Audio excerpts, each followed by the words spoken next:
Welcome back. We are the Crypto Masters. My name's Ross, and this is... I'm Brian. And we're the Crypto Masters. Welcome back to Brews and Blockchain. We've got some exciting news around the crypto space this week. And of course, stick around to the end because we'll be talking about our crypto fantasy draft. And y'all get to see who's in the lead. You know, we pick coins in certain categories based on market cap. So it's all fun. We talk crap. You know, it's like putting me and Brian in a feud. It's great. It's like fantasy football, but better.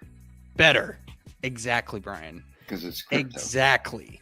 All right, Ross. What are you drinking on over there, Brian? I have got my usual lager in my usual stein. So we're very nice.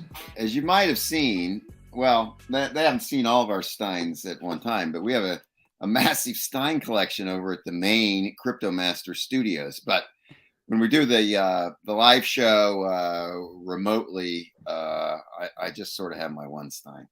Yeah, exactly. I've got a Columbia Columbia glass here from Columbia, South Carolina. So it's tasty, and I'm drinking on another coffee shop porter. I like them dark, like coffee beers. Beer and coffee together is perfect. But the reason, Brian, the reason I'm using my Columbia glass today is that we've got some exciting news in Columbia, South Carolina. We have a home purchased with an NFT. So I'll show my screen here. It's really cool, Brian. That's the wrong screen, but yeah, Roofstock sold real estate NFT property in South Carolina for $175,000. And it was to a real estate investor that bought this property. So, you know, he's going to buy it, rent it. But very exciting stuff, especially for Columbia, South Carolina, kind of in my neck of the woods, maybe my neck of the woods, but very close to me. So very cool that it's just right around the corner. It was all in the local news recently. So very cool to see that going on. Seems like a reasonable price too. Pretty good price. I think a lot of people around the country would be like, what? Can you get a house for that? Well, that's one thing to note, Brian, here is 175 is a pretty good size house. I think it's a 3-bedroom, 2.5 bath. I'll show it in a second. Wow. But yeah, in Columbia, it's just really cheap real estate here. Why I love it. That's nice. Yeah, it's really nice. And let's see, I wanted to open up, where was it? Oh, I've got it on my other tab here. So this is Redstock On-Chain's website where you can actually go in and view this house. This house's NFT it's tied to. So here it is right here, right on the home page. Newly renovated house has got some stats on it, but you can see here the address. It's in Columbia, South Carolina. And actually it's a 3-bedroom, 2.5 bath. Wow. Almost, 1,500 square feet. But yeah, you can see all this stuff about it. And what's really cool, I wanted to show this. I mean, of course, you can show other stats on it and like Etherscan about the NFT. But if you buy your house through Redstock, you get this one-of-a-kind NFT illustration of your home. So if you go here, you can see this on Etherscan. So pretty cool. And that's exactly what the house looks like. You know, that is cool. Here. Now, did he use the house here? Yeah, there's the real one. Okay. Mm-hmm. Did he use crypto to pay for it? That's my understanding. Yeah. So he's bought with, what was it? I was going to look it up on Etherscan again. I think he bought it with USDC. Oh, okay. Yeah. So tokens transferred to get that. So it looks like USDC. Yep. So nice. Very cool. Very exciting stuff. The future comes first to Columbia, South Carolina. That's right. And it's cool to hear like the mayor, of Columbia mentioning like, oh, it's very exciting. And the real estate investor that bought this property said it was so easy. It's just one click after you reviewed his documents. And of course, like he had to do some real world stuff, like get the home inspected, of course. But, I mean, we're living in a one-click world, Brian. Why is real estate not like that? So that's awesome. That is cool. It is awesome. All right. Well, that is exciting. Some exciting crypto news. All right, Ross. I think I'm gonna, if it's time for my turn. Yeah. What you got for us, My Brian? crypto news this week. I'm going to mention the big feud going on in crypto between a couple of big names. Drama.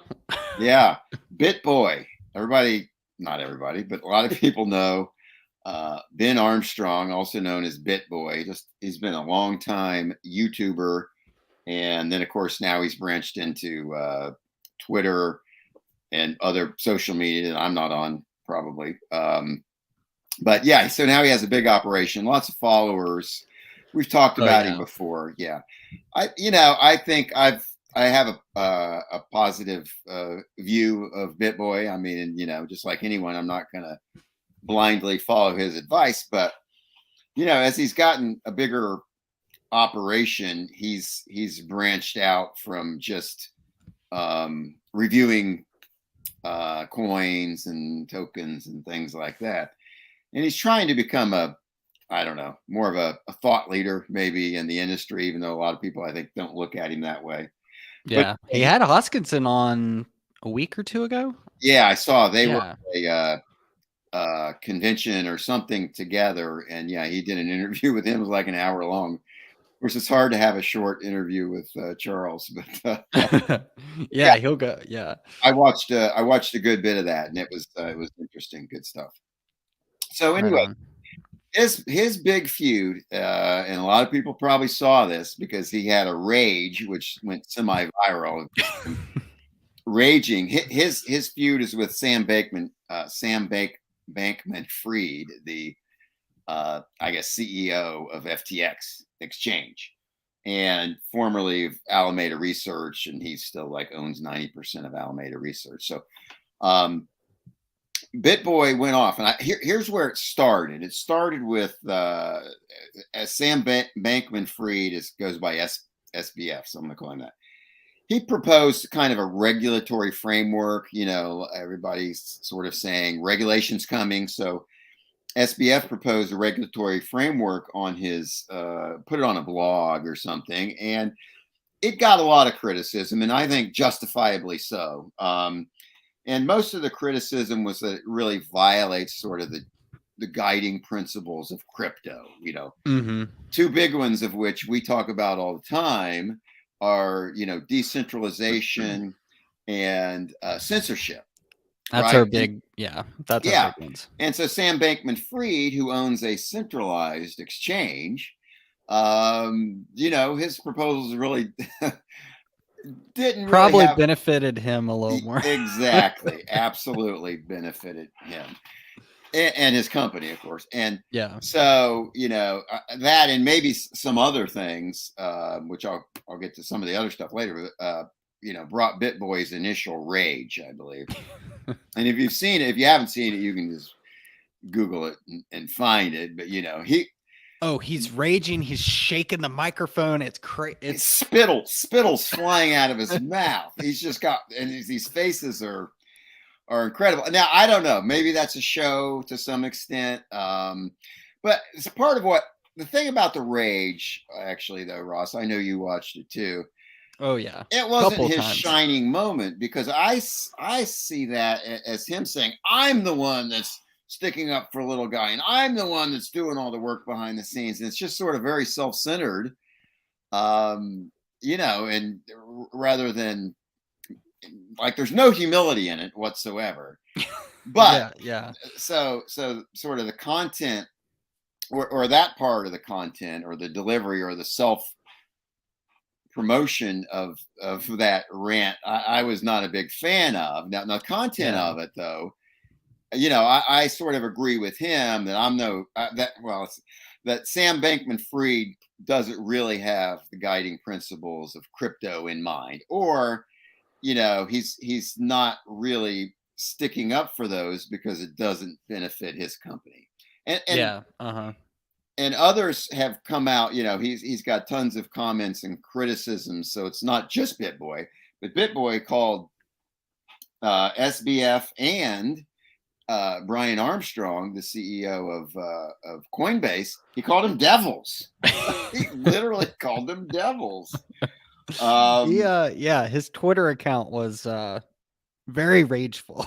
Right, and then you saw it Did he when say it on Twitter or on a live stream? I can't it was remember. on a About the Devils. it's a video. He calls them the Devils. Okay. I've seen so much. Yeah. Yeah, and the spit's flying out of his mouth, and F bombs are flying, which you don't usually see on BitBoy. And you also It's don't. pretty clean. Yeah. Yeah, you also don't hear any on the Crypto Masters or Brews and Blockchain. For the most part, we're pretty squeaky clean. Yeah.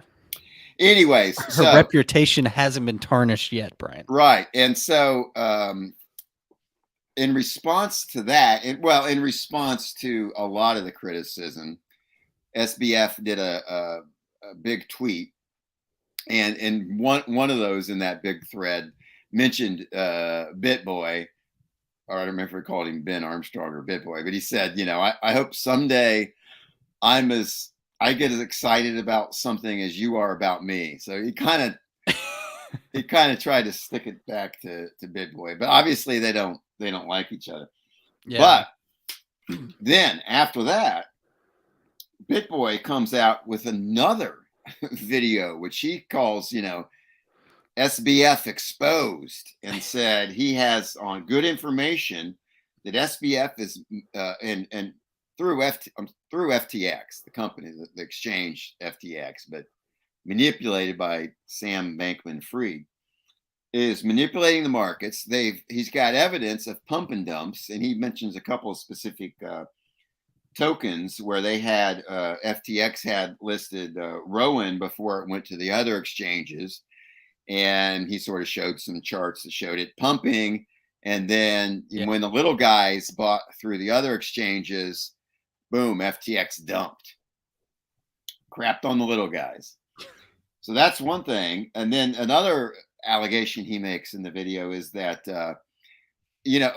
it's widely known that Sam Bankman-Fried and FTX are big investors in Solana, the Solana blockchain, which we've I don't know, we've talked about it a little bit before. We never did a deep dive on it. It's very heavily, among other issues that people have with it, it's very heavily supported by venture capital, including FTX and Sam Bankman-Fried, obviously, and not so much a fair launch. And anyways, yeah, it's not. I don't know. I don't want to get started on Solana, but it's not a very in the spirit of crypto project. I'll just say that.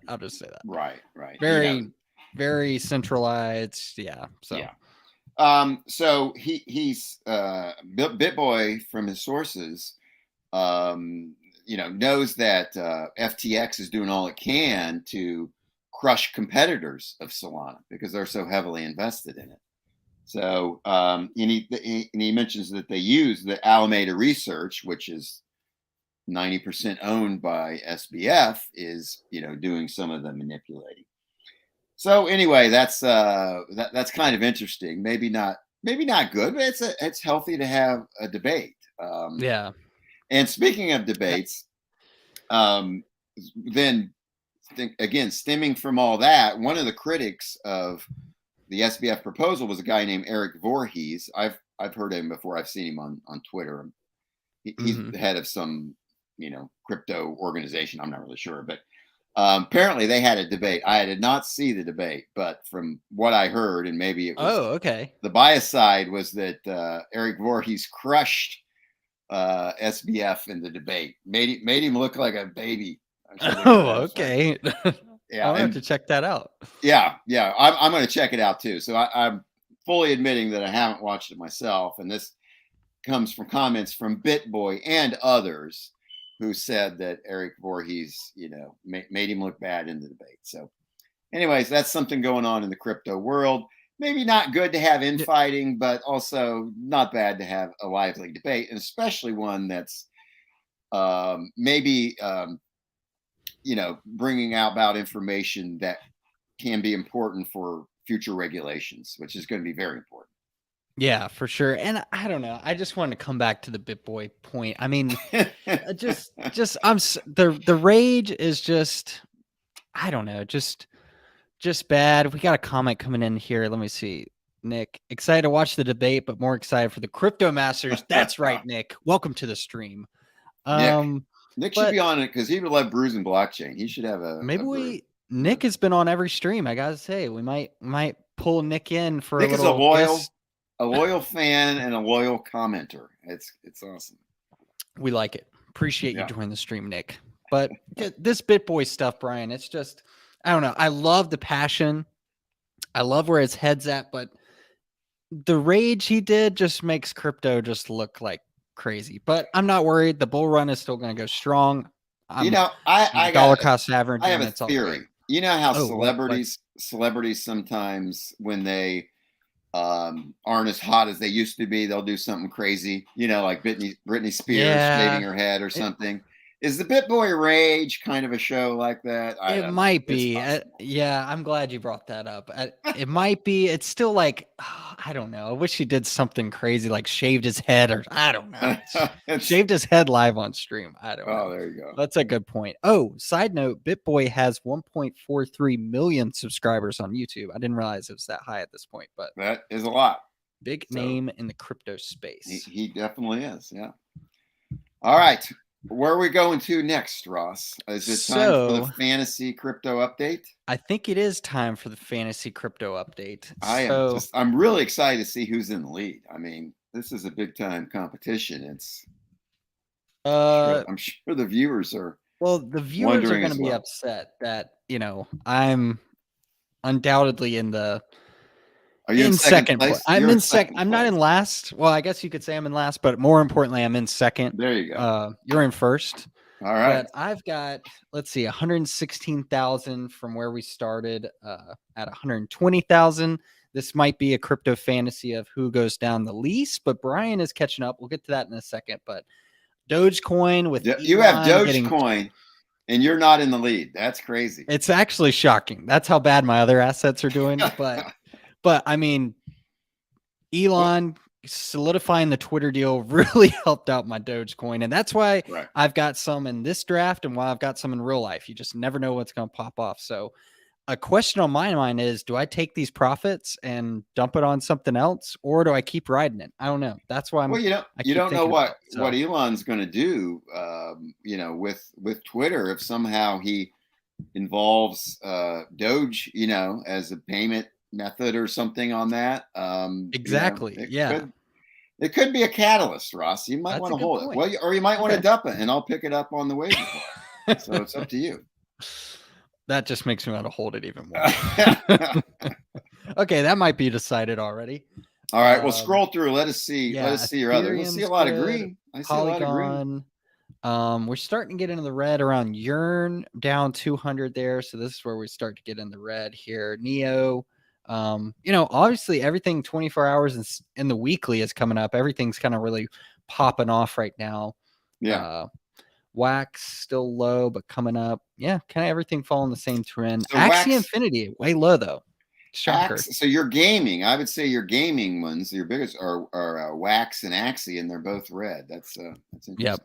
And I'll say this one thing about these gaming projects, like obviously I love Axie Infinity and what they're doing, but you know, it's very like it's going to be a trendy thing. Is Axie Infinity a hot thing right now, or is there a new game out? So, you know, something to keep in mind with gaming. Yeah, and Axie's a little bit different because it is a single game, but then you have Wax, which is kind of a you know, gaming industry. I mean, it's not dedicated to a single game. That's a good point. But yeah. All right, now let's look at the other portfolio in this contest. Can I give it a refresh? Okay, yeah. So let's see what Brian's got here. All right, what is that? I'm almost break even, Ross, in the bear market. Close. In the break. Close. Yeah. You've almost broke even. I am a shade under bear market. You don't have as big as a gainer as me as Doge, but you do have Doge Elon Mars. That's doing pretty good. So Doge Elon, my Elon token, which I believe you mocked me when I drafted it. So oh, absolutely. And then speaking of gaming though, look at my Merit Circle. Yep. Doing very well. Yeah, that's nice. Yep, you're up 1,000 on Merit Circle. Yep. Arweave still going strong for you. I think that's been green since day one. Yeah, Arweave's doing well. What about Quant? Is Quant in the red? That's surprising. Yeah, but I will say when we started this, Quant had just, I Yeah. mean, let's actually look at it real quick. Quant Well, just that's true. blew I up. bought it maybe after a pump. So Let's see, maybe 30 not. days. Yeah, here it was. I think we started right in here. All So right. you bought it kind of at a little mini peak. So maybe there's a correction. Will it go up? I don't know. Yeah, I like it. I'm probably gonna hold it. I'm not gonna tell you what I'm gonna dump, but let's look at some of the others Okay. on there. The graph, that's strong, even though it's down. That's a good project. Yeah, that's your. Oh, Chili's. Well, no, Chili's looks like it's in the green for me. Yep. I think this is when you bought for. So it's just, you had to buy it for 7,000 or whatever. So now you're up. Yeah. Okay. Yes, it was one I bought in the redraft. Right. Yeah. As far as like profit loss, it's high. Yeah, looks like my Thor chain's dragging me down a little bit. That could put it on the waiver block for the redraft next week. Maybe you should sell your Cardano. I'll gladly take it off your hands for you. Yeah, Cardano's still. That was the number 1 pick in the draft. That was, wasn't it? Yeah, that was a good pick. I'm probably going to hold on to that, but who knows? And Brian, can we talk about Bitcoin almost breaking this 20,000 mark? And Plan B says if it hits 21,000, we're in a bull market. It's a bull run. If that's the number, if it hits 21,000, we're up. We're going. All right. So didn't he also say that if Bitcoin didn't hit 100,000, his model was broken? Well, his model's been adjusted, but it is shattered. It is broken to bits. But I mean, I'm not saying he might not still have some other good info. I guess we shouldn't hold that against him, that his model broke. Yeah, but no, I still like, he's a good voice on Twitter for charts and stuff like that. So, and very optimistic. So I love it. Well, I like that too, but I like a little realism thrown in, but we'll see. Yeah, it didn't make it to 21. So, maybe there is a bit of a barrier that has to break through. And then sometimes when that happens, it does shoot up. So we'll hope for the best. So what's your thought? Are we going to go on a mini run, or is that the start of the bull run? What do you think? Yeah, I'm not counting on the bull run yet, or at least I think we're in for a little more flat time, and then the bull run. I'd like to see a few things, a little bit more clarity on the Federal Reserve and the interest rates. I'm with you there. If we get into a bull market, go on a really big run till the end of the year, I'll be kind of shocked, but maybe this was just a little pump, high. What is it? What's the saying? High in October or Greentober? Yeah. What is it? Pumptober or something like that? Yeah. Pumptober. Yeah. Maybe a little Pumptober, it said. Maybe that's watching Cheech and Chong. You're high in October. Might be a Denver saying. I don't know. All right, Ross. I think this has been a solid episode, and let's wrap it. Unless you've got something else to add about crypto. No, I think that's it, Brian. I'm just gonna sit back, finish my brewski, and let's do it. Go into the night. All right. Well, cheers, Ross. Until next time. So next week we'll have some more crypto news to discuss, or crypto goings on. October, Rhett says. October. Love it. And then we'll have a redraft next week, everybody. Yep, redraft next week. Love it. Fantasy crypto. Make sure you stay tuned. That's right, Rhett. All right. Peace out. Thanks, everybody. See ya next time.